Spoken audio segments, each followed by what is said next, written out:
Glória a Jesus.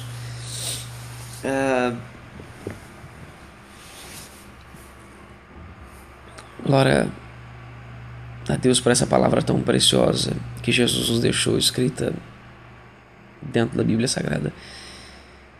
Eu tenho passado um tempo de me disciplinar a colocar os meus olhos naquilo que está escrito, naquilo que Ele disse, para que eu não viva mais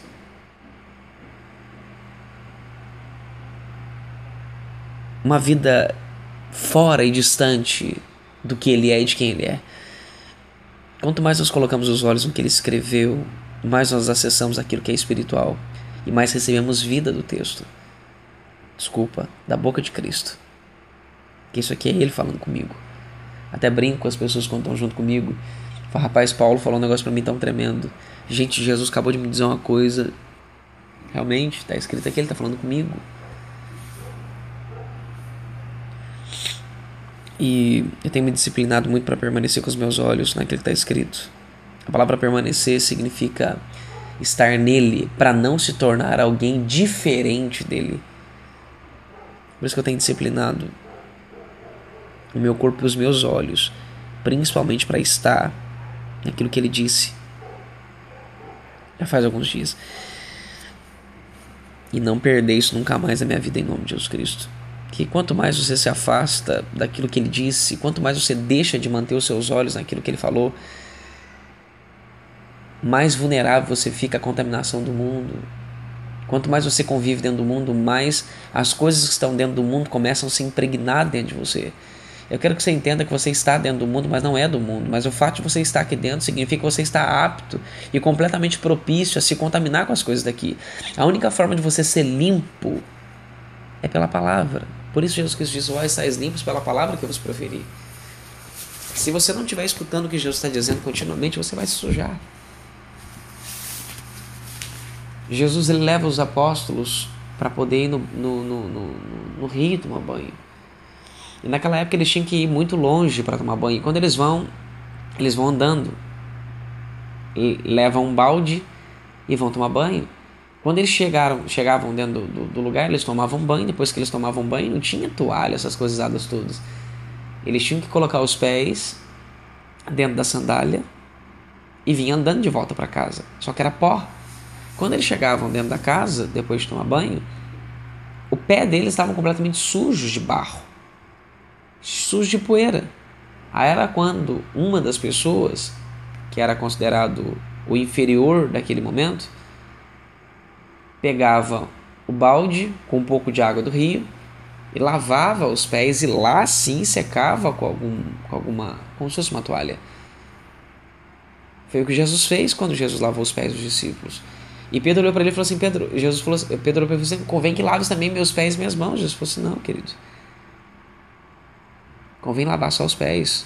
O corpo já está limpo. Você se esqueceu? Nós acabamos de tomar banho. E quando a gente toma banho, só suja os pés. E se sujou os pés, por gentileza, só precisa lavar os pés.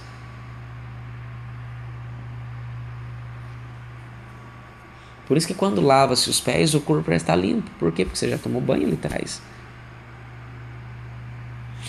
Espiritualmente dizendo a mesma coisa. Quando você nasce de novo, você passa a não fazer parte mais da estrutura dessa terra. E quando você passa a não fazer mais parte da estrutura dessa terra, automaticamente a única coisa que você precisa se cuidar todos os dias é para lavar os pés. É necessário. Porque menos dia, mais dia, alguma poeira vai tocar você. E você precisa manter os seus olhos no que Jesus disse, para que você esteja limpo pela preciosa palavra que verte dentro dele como rios de águas vivas, para lavar a multidão, para limpar a multidão. Por isso quem crê nele, como diz as escrituras, flui em rios de águas vivas. Isso precisa tocar as pessoas, precisa limpar as pessoas, mas primeiro você precisa estar limpo. Isso é muito importante.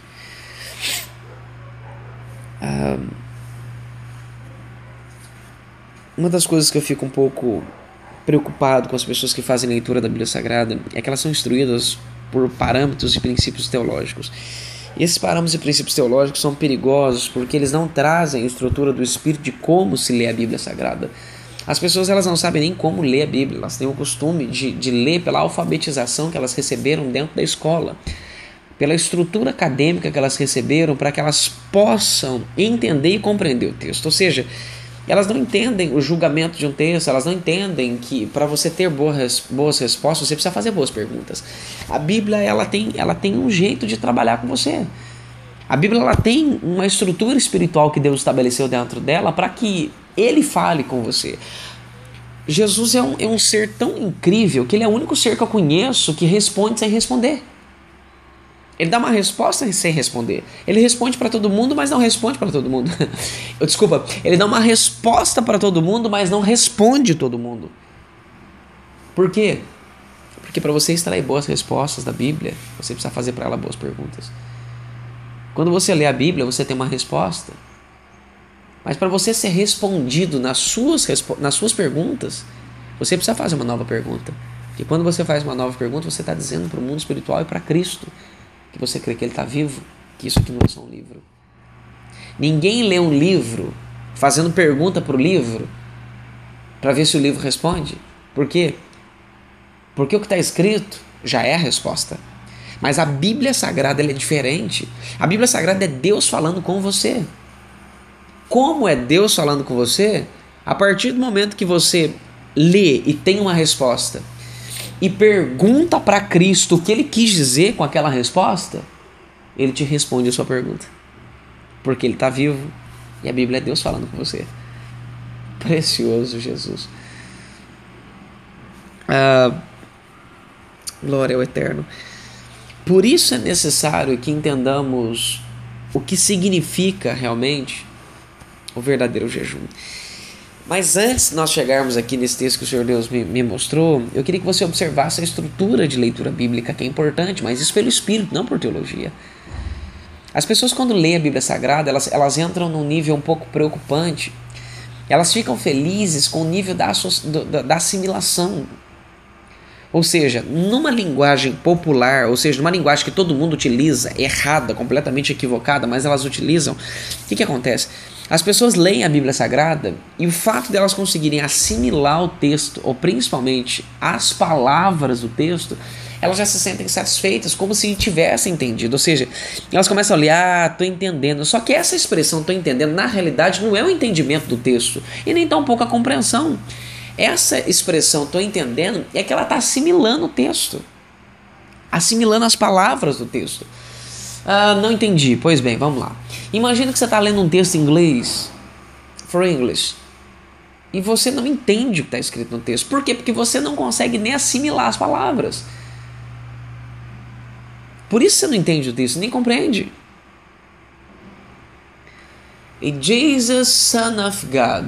Bom, eu não sei nem o que é Jesus, nem Son, nem of, nem God. Segundo, eu não sei nem pronunciar esse troço, nem como é que fala isso aqui. Jesus, Son of God. É o que você vai ler em português. Por quê? Porque ninguém nunca te alfabetizou e te explicou que a palavra E pode ter a pronúncia de A, e daí por aí vai. Aí quando você aprende um pouquinho do inglês, você já entra no texto, você lendo, eu não sou tão ignorante, eu só entendo um pouco de inglês. Aleluia. Aí quando você vai ler o texto, a primeira coisa que acontece é você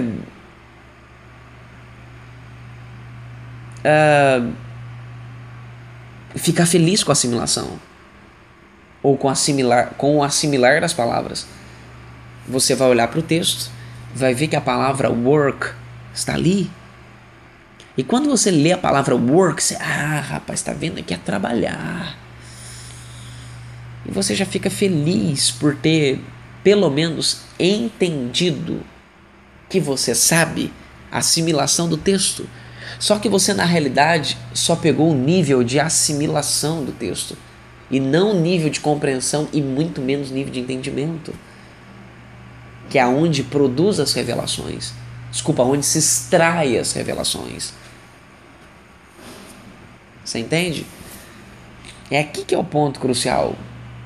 Como a Bíblia Sagrada hoje é, por todas as pessoas, um livro diferente, um livro que tem uma linguagem erudita, uma linguagem contemporânea, uma linguagem que para as pessoas é difícil, que a Bíblia é difícil. Já vi pessoas poliglotas dizendo: eu não entendo a Bíblia e falo 5 idiomas. Eu entendo tudo menos a Bíblia. Então, como a Bíblia é um livro espiritual e as pessoas elas não conseguem entender, então elas já chegam já com receio de lê-la e assustados com o texto. Por quê? Porque para ler a Bíblia tem que ter o Espírito Santo, não tem conversa.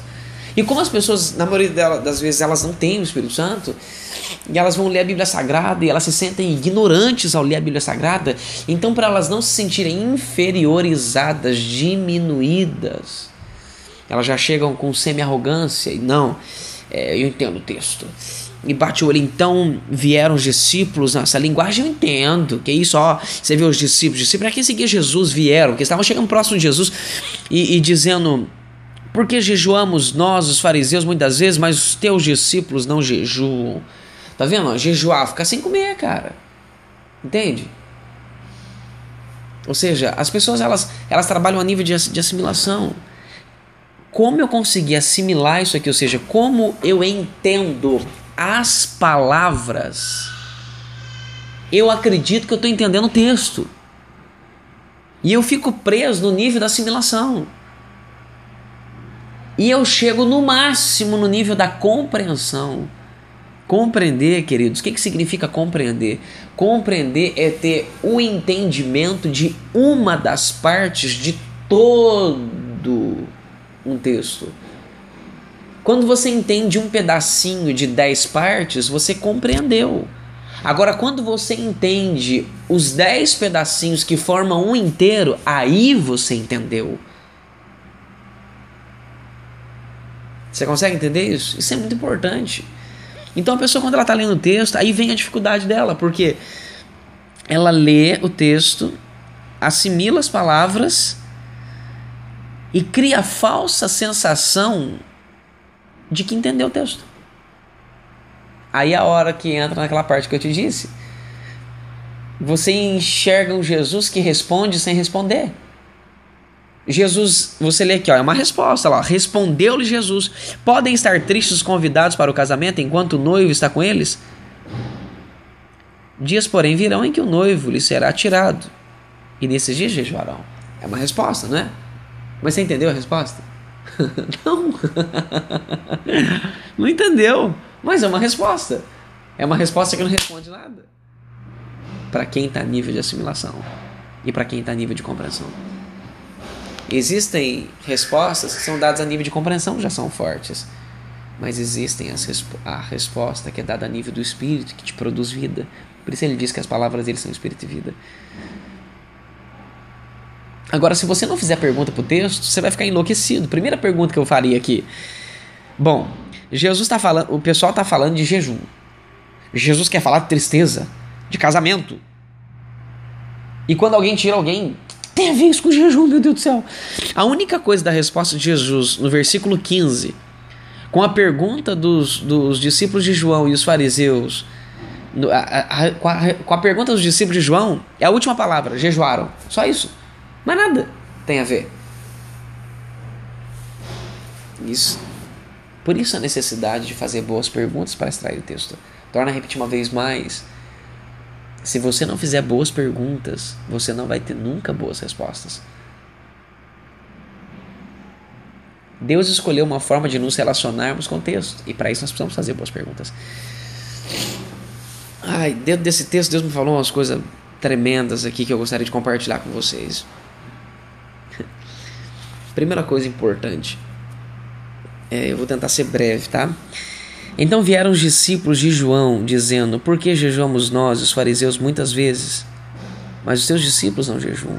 O que está em jogo aqui é porque os discípulos não jejuam, mas eu quero fazer um paralelo bem rápido.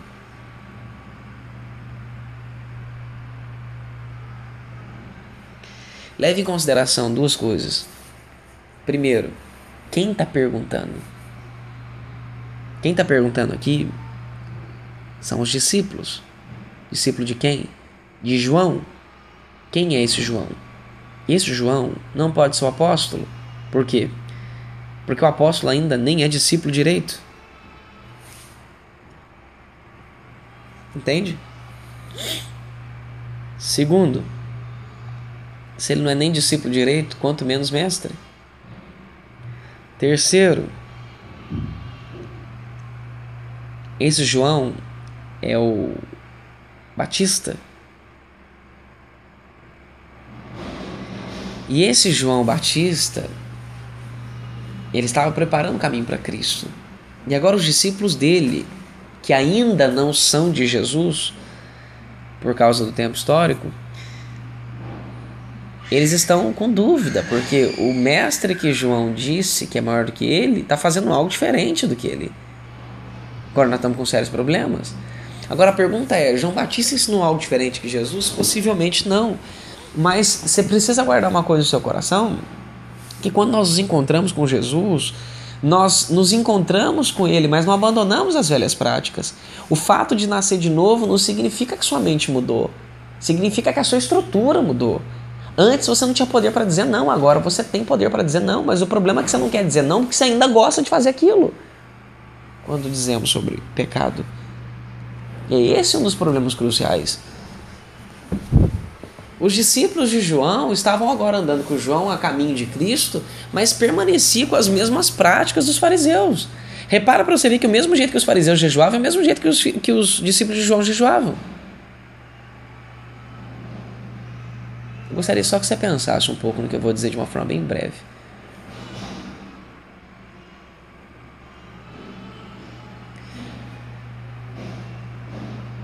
Os evangélicos questionam os católicos, dizendo que os católicos são religiosos, e os evangélicos se sentem libertos simplesmente pelo fato de se sentirem diferentes dos católicos. Nem sempre o diferente é sinônimo de libertação. Guarda isso no seu coração. Hoje, nós temos as pessoas que têm conhecido o reino dos céus. E essas pessoas que têm conhecido o reino dos céus têm chamado os evangélicos de religiosos. Por quê? Porque elas se sentem diferentes dos evangélicos. Porque aos olhos delas, elas alcançaram uma revelação maior. Só que toda revelação é digna e apta a produzir transformações. Não adianta você ter um conhecimento novo. Esse conhecimento tem que se revelar para você. E quando esse conhecimento se revela para você, ele tem que transformar você. Porque se ele não transformar você, você só é uma pessoa que conheceu coisas novas, mas permanece na mesma estrutura religiosa.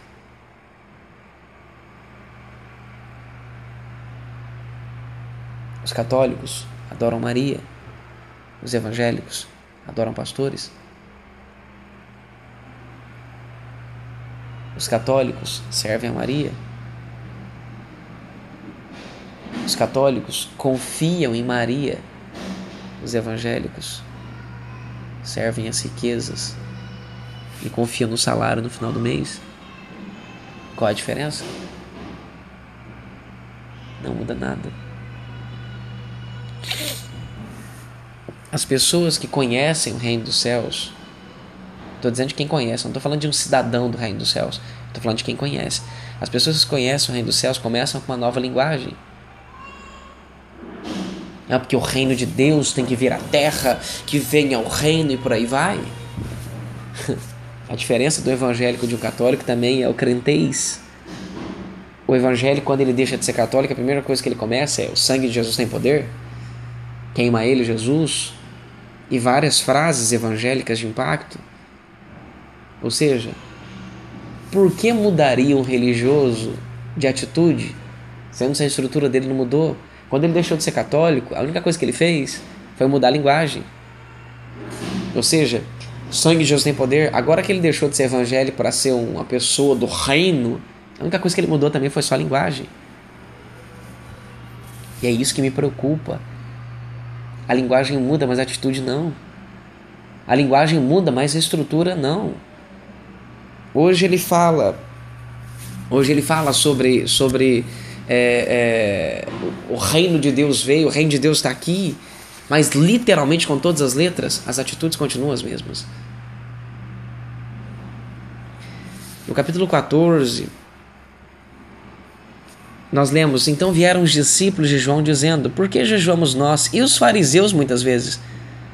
Olha para você ver, as atitudes dos discípulos de João que estavam caminhando em prol de Jesus Cristo, estavam caminhando atrás de Jesus, indo atrás do Mestre Jesus, são as mesmas dos fariseus, que eram considerados religiosos. Bom, as atitudes dos discípulos de João não deveriam ser diferentes. A linguagem era diferente, a atitude era igual.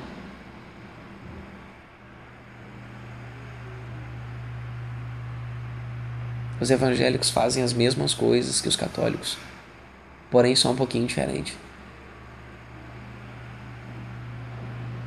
E agora, o que diferencia um cidadão do reino de uma pessoa que só conhece o reino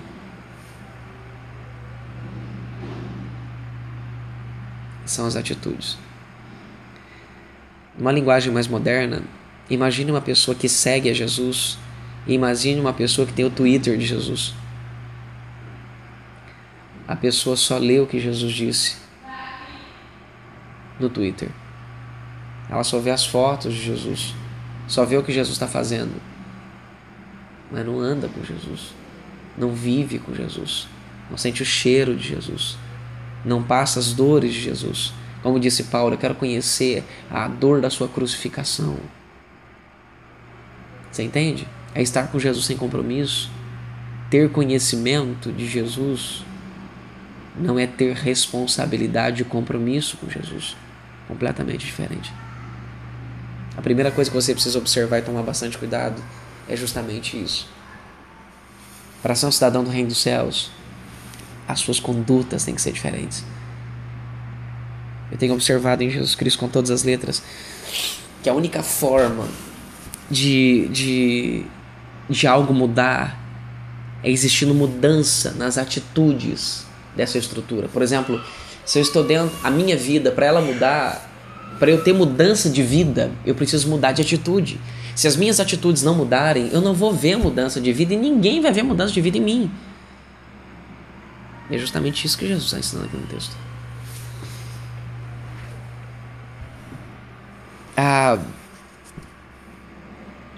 Aí vai Jesus respondendo aos discípulos de João. Porque afinal de contas, os discípulos de João estavam achando estranho porque a atitude deles estava diferente da de Cristo. É aqui que se observa as coisas. Eles tinham conhecimento do jejum, mas a prática deles era diferente da do reino. A prática deles era diferente da do rei. E eles foram perguntar ao rei por que a prática deles estava diferente da deles. Ou melhor dizendo, eles como donos da verdade e os corretos, foram perguntar para Jesus por que os discípulos de Jesus estavam diferentes deles. Porque afinal de contas, eles eram certos. E Jesus, espera aí, só um minutinho. Ninguém está certo e não. Ninguém está certo e não, o negócio está errado. Jesus ele responde: podem estar tristes os convidados para o casamento enquanto o noivo está com eles? Dias, porém, virão em que o noivo lhe será tirado, e nesses dias jejuarão. Primeira pergunta: o que tem a ver tristeza com jejum? Segunda pergunta: o que tem a ver jejuar com casamento? Terceira pergunta: o que tem a ver seu noivo ser tirado de perto de você e você jejuar? Depois Jesus diz: ninguém põe remendo de pano novo em roupa velha, pois o remendo rompe a roupa e faz maior o rasgo. Se você parar para prestar atenção, é um pano novo, embaixo é um vinho novo, sempre falando de algo novo com circunstâncias velhas.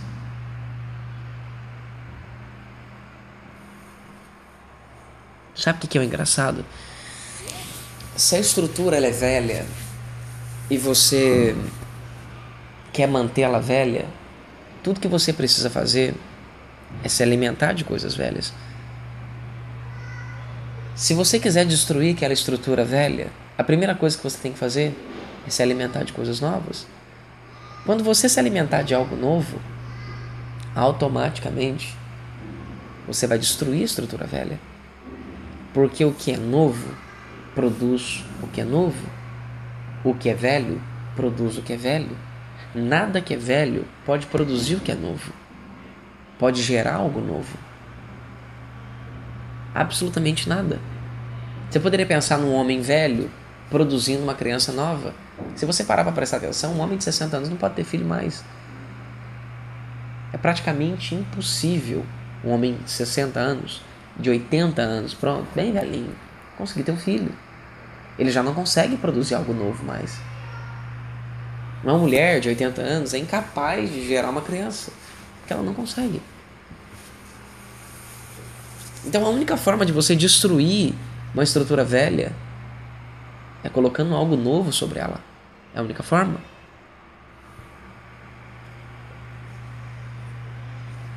Quando você lê o contexto inteiro, você observa na parte, no versículo 17, nem se põe vinho novo em odres velhos. Do contrário, rompe-se os odres, derrama-se o vinho e os odres se estragam. Mas põe-se vinho novo em odres novos e ambos se conservam. Se você parar para prestar atenção, Jesus está falando sobre conservar no versículo 17 e conservar no versículo 16. Nem se põe remendo de pano novo em roupa velha, pois o remendo rompe a roupa e faz maior rasgo. Ou seja, o que não pode é rasgar a roupa. Por quê? Porque eu preciso que a roupa fique boa.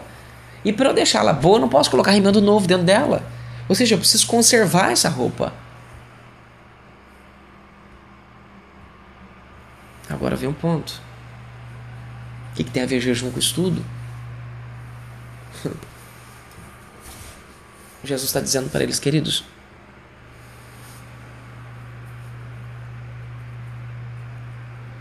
enquanto eu estou com vocês, ninguém precisa jejuar, porque a minha realidade está aqui junto de vocês. Enquanto a minha realidade está junto de vocês, vocês não vão ficar tristes. Mas vai chegar o dia em que vão me remover de perto de vocês. E quando me removerem de perto de vocês, aí sim vocês vão jejuar.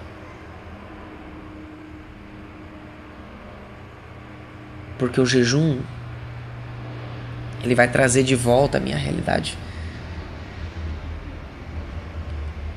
Quando vocês estiverem longe de mim, vocês vão precisar jejuar.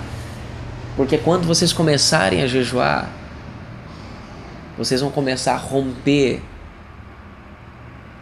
as estruturas velhas que estão dentro de vocês. E vão começar a atrair a realidade dentro de mim para vocês novamente. No versículo 17, Jesus diz, nem se põe vinho novo em odres velhos. Ou do contrário, rompe-se os odres, derrama-se o vinho. Sabe o que acontece com as pessoas? As pessoas, elas não nascem de novo e querem praticar coisas espirituais. E é aqui que vem o problema. Você até consegue. Por exemplo, você pega um pano velho. Certo, um pano velho. Uma linha velha. Nem não, uma linha nova, pode ser linha nova. Porque a linha também, ela é responsável por fazer rasgar os tecidos. Você pega um pano velho, pega uma linha e começa a costurar esse pano com um pano novo. Nesse exato momento que você costura esse pano novo no tecido, esse tecido novo na veste velha, esse tecido permanece ali, mas conforme você começa a andar, aquele fio que você amarrou o pano novo no pano velho começa a fazer força quando é tensionado aquele tecido. E automaticamente, como o pano novo ele tem as fibras mais fortes do que o pano velho, aquela linha começa como que uma faca, como que uma gilete, como que uma tesoura a romper o mais fraco. Por quê? O forte sempre vai romper o mais fraco. E naquele exato momento, aquela veste começa a se rasgar e o buraco que outrora era de 2 centímetros, agora está de 6. Porque o correto para não rasgar é fazer sempre um remendo bem maior do que o buraco. Ou seja, por um período, aquele remendo deu certo, mas com o tempo começou a prejudicar. Sabe por que você não jejua? Porque é ruim. Sabe por que você não jejua? Porque faz mal. Sabe por que você não jejua? Porque você passa mal. Sabe por que você não jejua? Porque é difícil. Sabe por que as pessoas não jejuam?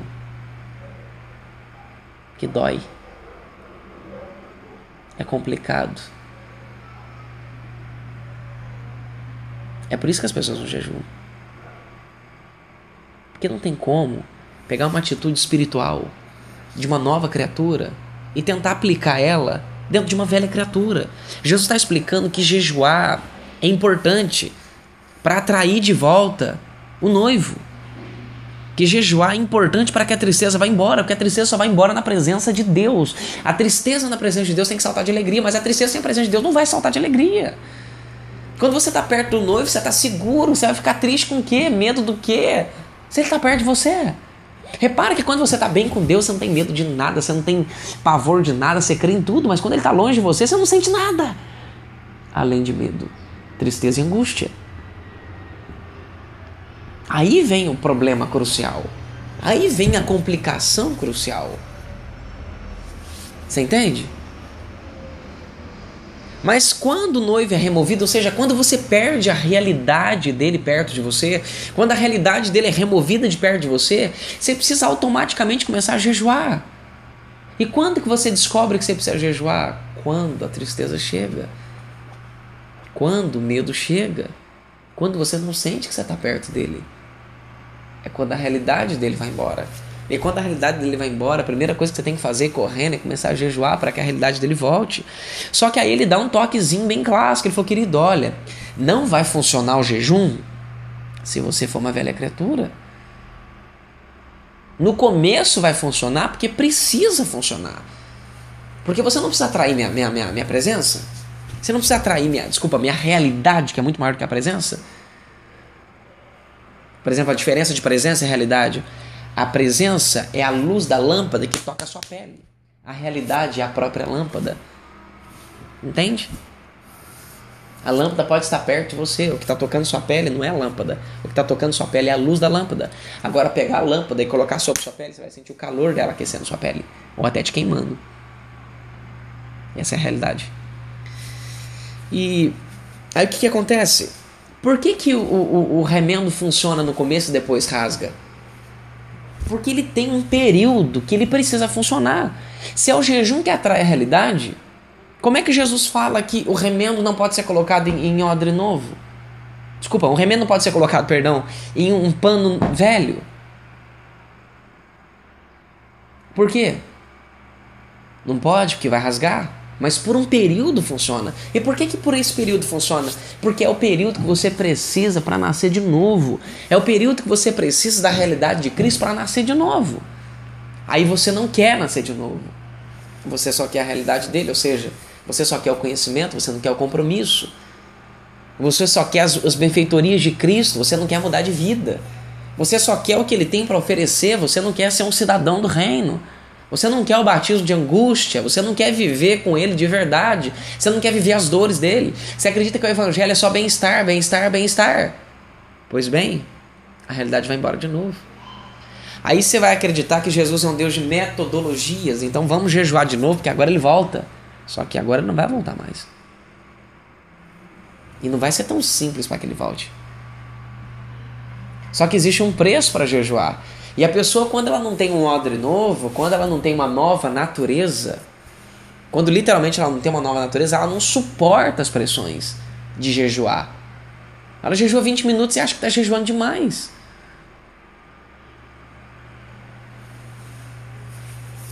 Os odres antigos eram peças feitas de couro. E quando você colocava o vinho novo dentro do couro, aquilo produzia a fermentação daquele vinho produzia gases. E esses gases, essa fermentação com esses gases, iam fazendo com que aquele couro ia se dilatando. Imagina uma garrafa feita de couro e eu colocando ele dentro daquela garrafa. Tá? Para ficar mais fácil, uma garrafa. O vinho e fechando. A fermentação ia fazendo com que aquela garrafa ia se dilatando e ficando grande. Quase estourava. Por quê? Porque a garrafa era nova e o vinho era novo. Se você pegar um vinho que já fermentou e colocar ele dentro de uma garrafa, não produz quase nada. A garrafa exporta. Agora, se você pegar um vinho novo e colocar dentro de uma garrafa que já está... Presta atenção. Eu vou colocar 200 ml dentro de uma garrafa. 200 ml dentro de uma garrafa. Essa garrafa vai começar a dilatar e vai ficar com o tamanho de uma garrafa de 800 ml. Entendeu? Agora que ela já dilatou, ela cabe mais vinho. Então a fermentação que vai continuar acontecendo ali dentro não vai ter mais probabilidade de estourar aquela garrafa, porque já dilatou 600 ml a mais do que tem de vinho ali dentro. Então não tem perigo de estourar.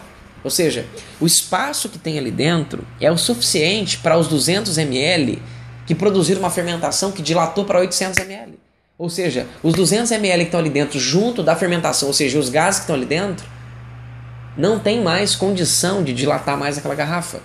Porque o espaço que tem ali dentro daquela garrafa já é o necessário para suportar aquele vinho que está ali dentro e as futuras fermentações daquele vinho.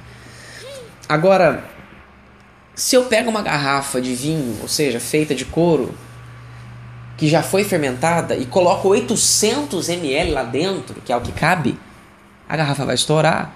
Por quê? Porque quando o vinho começar a fermentar de novo, ela já não vai ter mais estrutura para conseguir suportar aquela fermentação. É o que acontece hoje.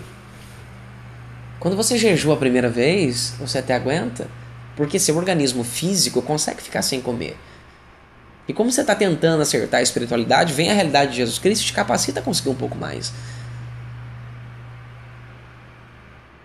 Aí quando você vai jejuar a segunda vez, já não é tão fácil assim. Você já passa mal, você já vomita.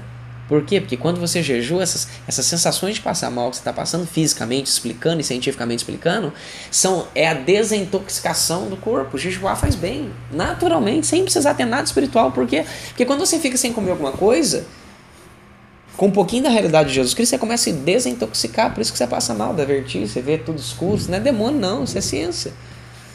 Eu não gosto da ciência, mas é uma explicação plausível. Entende? Simples. Aí você passa mal, é ruim, você sente fome, você fica ansioso, você fica com raiva, você libera hormônios. Aí você tem que se controlar e você não consegue. Aí você logo joga todo o seu jejum no lixo. Porque aí você começa a jejuar sem nascer de novo, né? A realidade de Jesus vem para você nascer de novo, você não quer nascer de novo. Aí você faz força para jejuar, alguém vem, discute com você, você vai perto do seu jejum. Não é assim que as pessoas ensinam? E você não consegue permanecer jejuando. E o jejum fazer bem para você. Sabe por que você não faz bem para você? Porque o jejum não está te rasgando para você crescer. O jejum está te rasgando para você ser destruído.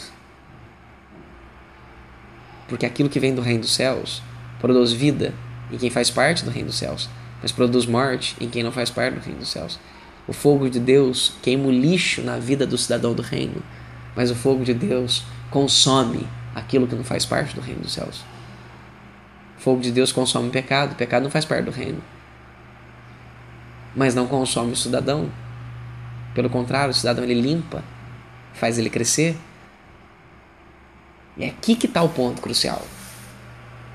Dentro do reino dos céus, para quem faz parte do reino, beneficia, mas para quem não faz, não tem nenhum benefício, a não ser prejudicar. Aí a hora que você começa a passar mal jejuando, aí a hora que você não consegue se controlar jejuando, grita, esperneia, você acabou com o meu jejum. É lógico. É algo espiritual e novo, uma natureza carnal e velha. Não vai funcionar. Ou seja, aquilo que deveria conservar você não te conserva. Aquilo que deveria fazer bem para você não faz. Pelo contrário. Absolutamente pelo contrário. Te destrói. Aquilo que deveria estar entrando dentro de você e dilatando você, fazendo você ter poder de receber uma nova medida, não está fazendo isso mais, está destruindo você. Jesus ele diz aqui com todas as letras, ó, mas põe-se vinho novo em odres novos e ambos se conservam. O odre novo conserva o vinho conserva o odre. Entende? Aquilo que está vindo do reino dos céus permanece dentro de você e você permanece dentro do reino dos céus.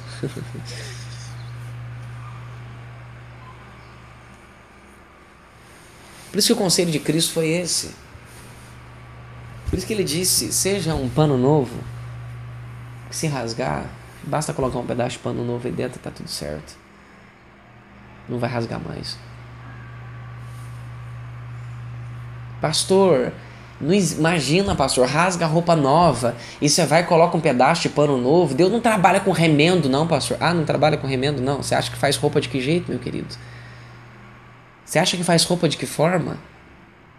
Você vai cortar a calça, você corta um pedaço da calça com outro pedaço da calça e costura uma na outra. Como é que chama isso? Remendo? Roupa. Tudo que Deus faz dentro de você não é remendar, Ele só está fazendo uma roupa, agora estilizada. Ele pega você novinho e rala seu joelho. Depois Ele vai lá e faz uma pele nova nascer. A pele nova é um remendo.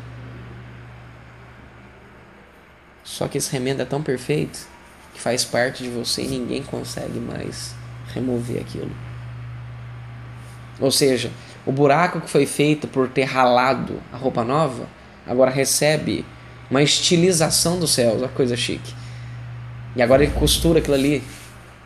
Não vai arrebentar mais. E é aqui que vem o ponto crucial. Não se pode praticar coisas espirituais sendo velho e natural.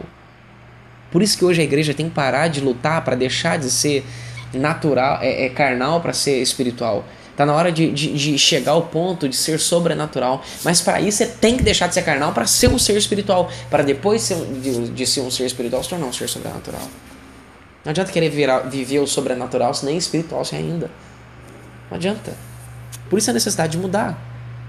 Por isso que Jesus disse aos discípulos de João justamente desse jeito. Queridos, chegar-se ao tempo que a minha realidade não vai estar aqui mais. E vocês vão precisar jejuar. Mas quando vocês forem jejuar, aprendam uma coisa. A minha realidade vai vir sobre vocês. Nasçam de novo. Por favor. Porque depois que vocês nascerem de novo, o jejum vai passar a funcionar para vocês. Aí a hora que quando vocês jejuarem, vai produzir poder no corpo de vocês. Aí quando vocês jejuarem, vocês vão ter acessos dimensionais. Aí quando vocês jejuarem, vai dar certo. Vai ter prazer de jejuar. Você vai conseguir jejuar 1, 2, 3, 4, 5, 10, 30, 40 dias. Tranquilamente.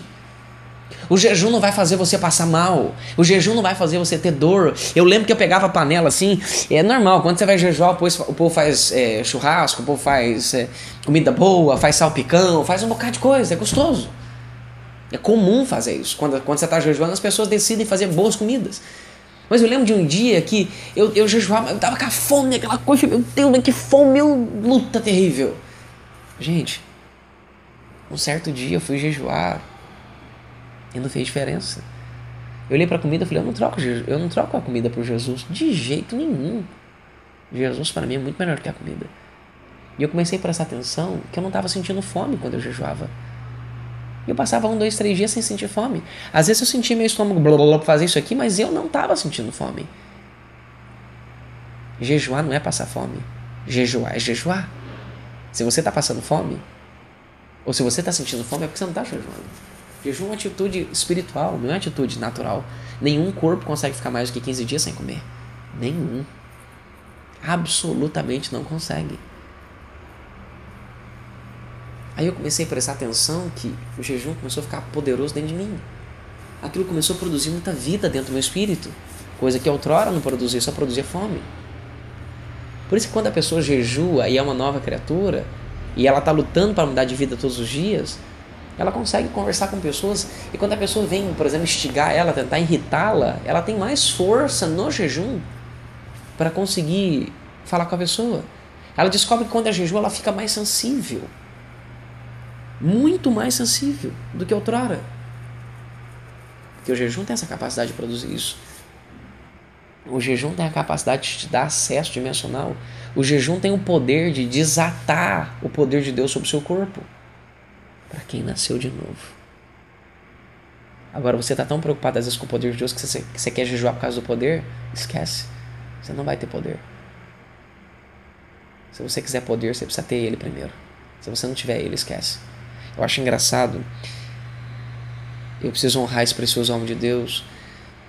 Quem começou a ensinar sobre o Espírito Santo foi Kathryn Kuhlman. Depois Benny Hinn. Ambos ensinam as mesmas coisas. E ambos ensinam a mesma coisa que Jesus. Sem mim nada podeis fazer. Jesus disse isso. Catherine Kuhlman ensina que primeiro você tem que ter Jesus para depois você ter o Espírito Santo. E depois que você tiver o Espírito Santo, você vai ter o poder. O Benny Hinn ensina que primeiro você tem que ter Jesus. Só que ele usa o termo tem que ter a presença. Tudo bem, foi a geração dele, ele não conseguiu uma revelação maior do que essa, mas amém.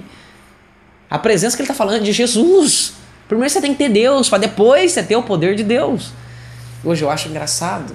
A geração que está se levantando hoje, um pedaço da geração que está se levantando hoje, quer poder, poder, poder, poder e só poder. A única coisa que as pessoas querem é isso. Eu quero unção, eu quero poder. Transfere para mim esse poder. Querido, ninguém vai transferir nada para você se primeiro você não tiver ele. Por isso que Deus não dá manto de transferência para qualquer pessoa. Deus só dá manto de transferência para quem tem consciência da verdade. Quem não tem consciência da verdade não tem manto de transferência. Você pode liberar algo pequeno sobre a vida das pessoas. Você nunca vai chegar em algo grande se você não entender as revelações do jeito que elas procedem. O que está em jogo aqui, queridos, é o conservar. É isso que está em jogo aqui. Se você quiser conservar uma natureza velha, você tem que se alimentar das coisas velhas. Não tenta colocar coisas novas ali dentro. Por isso que o evangelho é perigoso. Quando o evangelho chega dentro de uma estrutura velha, ele destrói a estrutura velha. Louvado seja Deus. Quando o evangelho, o poder, a realidade de Jesus chega dentro de um ambiente, ele cancela a realidade da pessoa. Por isso a necessidade de compreender isso daqui. Quando a realidade de Jesus chega sobre você, ela cancela a sua realidade. Por isso que você precisa querer nascer de novo. Porque a realidade de Cristo vai cancelar a sua. E Ele vai poder produzir um novo você. Aí quando você começa a jejuar, a realidade dele vem sobre você e cancela a sua realidade. Por isso que quando o novo chega no velho, ele destrói o velho. O propósito de Jesus Cristo é destruir o velho. Esse é o propósito. Por isso que ele derrama o Espírito dele sobre pessoas. Eu vou te dar só mais um toque. A teologia nunca conseguiu enxergar isso aqui, mas o Espírito Santo enxerga com maior facilidade e ensina pra gente. Nem se põe vinho novo em odres velhos. Do contrário, rompa-se os odres, derrama-se o vinho e os odres se estragam. A Bíblia está dizendo aqui em Mateus que o que estraga não é o vinho. O que estraga é o odre. Todas as vezes que o Espírito Santo entra dentro de alguém, ele estraga a pessoa. Por isso que Jesus faz questão de derramar o Espírito dele em prostituta. A teologia diz, Deus, o Espírito Santo não entra em prostitutas. Por que não? Sendo que o propósito dele é destruir o odre.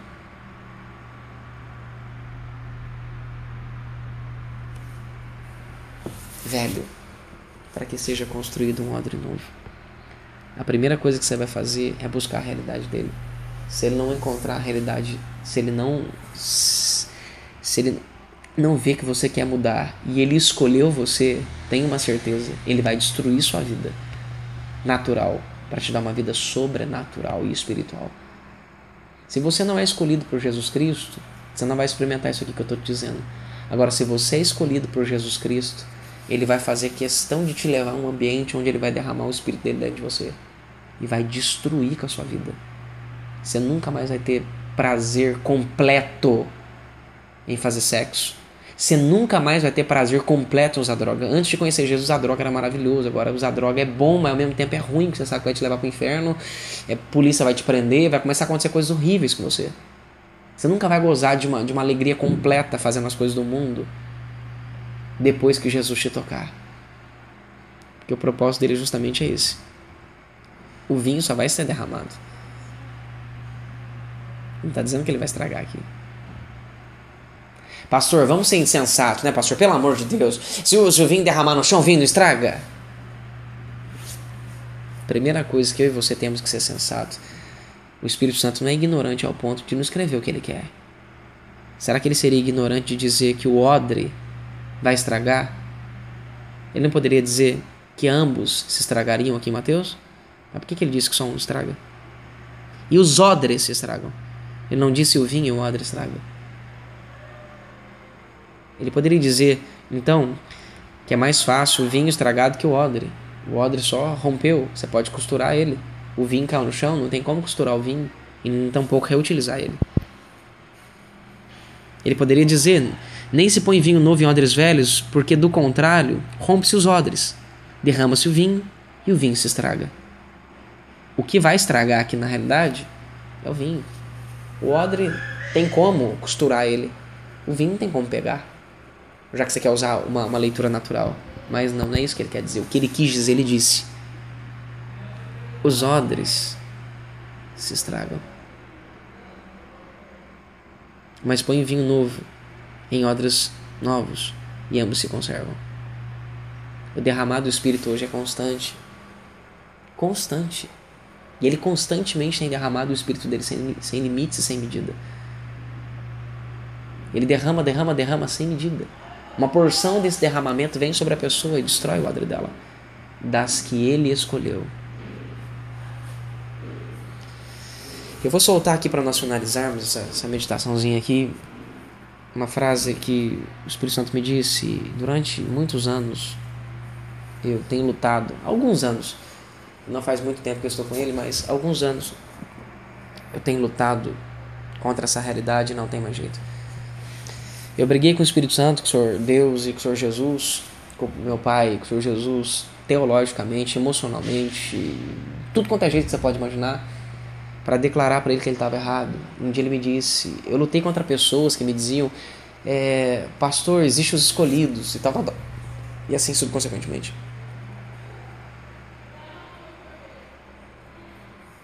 E até acerca de mim mesmo.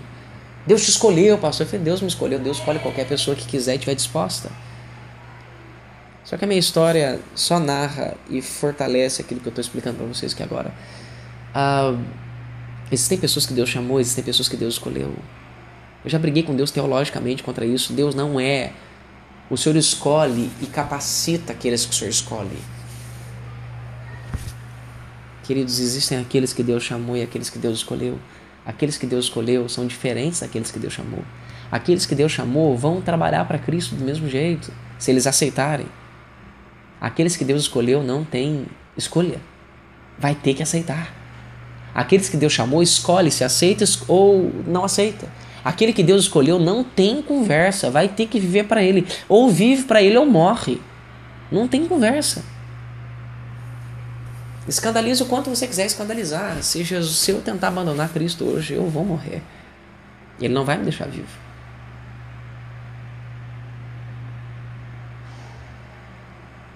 Literalmente Ele não vai.